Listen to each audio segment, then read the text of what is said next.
Para naman sa mga naghahanap ng bagong trabaho ngayong taon, in demand ngayon yung mga tinatawag na life planner. Kung ano ang trabaho niyan, alamin sa report na ito.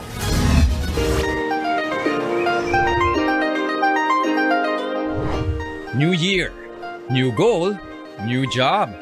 Yan ang hangad ngayon ng mahigit 2 milyon nating kapatid na unemployed o walang trabaho. At ngayong 2024, gusto mo ba ng career na may time freedom at higit sa lahat, financially rewarding? Tamang opportunity at simula lang ang kailangan. Perfect dyan ang pa-New Year handog ng isa sa mga leading insurance company sa bansa na naghahanap ng mga bagong life planner. Bakit life planner ang tawag? Simply because currently yung AIA provides products that actually covers different life stages of a person. Ayon sa Chief Agency Officer na si Tim Crisologo, very rewarding ang pagiging life planner. Ang pagiging life planner, pwede mo siyang tignan bilang isang career. And just like any career, ibig sabihin yan personal growth.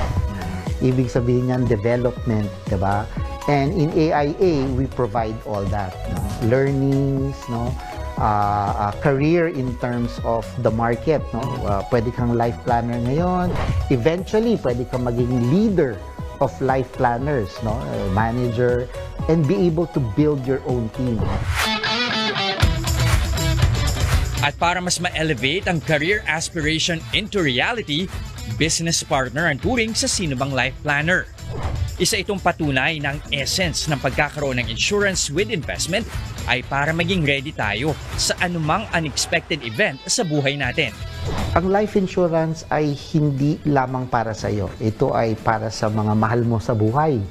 Kasi sila yung maiiwan kung sakaling mawala ka or kung sakaling magkasakit ka, sila yung maghahanda ng mga gastusin. So, ganun ka-importante ang life insurance.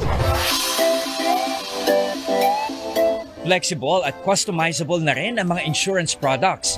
Nag-iiba ang policy depende sa goal, needs at life stages ng isang tao. Pero teka, ano naman kaya ang mapapayo ni Sir Tim sa mga nagnanais umusad ng karera bilang isang life planner?